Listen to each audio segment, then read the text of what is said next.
குழந்தை பிறந்த உடனேவே எல்லாருக்குமே அஃபெக்ட் ஆகிற முதல் விஷயம் அவங்களோட தூக்கம் தான்.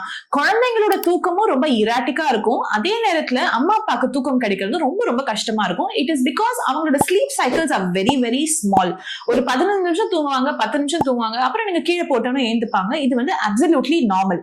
அப்போ இந்த தூக்கத்தை கொஞ்சம் பெட்டர் ஆக்கிறதுக்கு என்ன பண்ணலாம் அப்படின்னு பாத்தீங்கன்னா, குழந்தைங்களுக்கு artificial exposure of light especially night டைம்ல கம்ப்ளீட்டா ஸ்டாப் பண்ணிடுங்க. ஏன்னா அது சர்க்காடியம் ரிதம் அப்படின்றத கன்ஃபியூஸ் பண்ணி விட்டுடும்.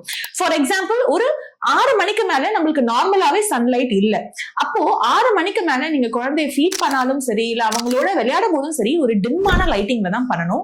நைட் டைம்ல பிரைட்டான டியூப் லைட்ஸ் அவாய்ட் பண்ணிக்கோங்க. மார்னிங் டைம்ல உங்க குழந்தை தூங்குறாங்க, நல்லா தூங்கணும்னு சொல்லிட்டு இருட்டு ஆக்கிடாதீங்க. நார்மலான லைட்டிங்ல குழந்தை தூங்குறதுக்கு அலோவ் பண்ணுங்க. அப்போ அவங்களோட ரெட்டினால இந்த லைட் ஸ்டிமுலஸ் மாறி மாறி வரப்போறது எது ராத்திரி எது பகல் அப்படின்ற டிஃபரன்சியேஷன் அவங்களுக்கு கரெக்டா தெரிஞ்சிடும். ஒரு 3 to 4 monthsல உங்க குழந்தை நல்லாவே தூங்க ஆரம்பிச்சிருவாங்க ராத்திரியில. இந்த டிப்பை ஃபாலோ பண்றது மூலமா you can get your baby to sleep better at night. For more such tips, hit the follow button.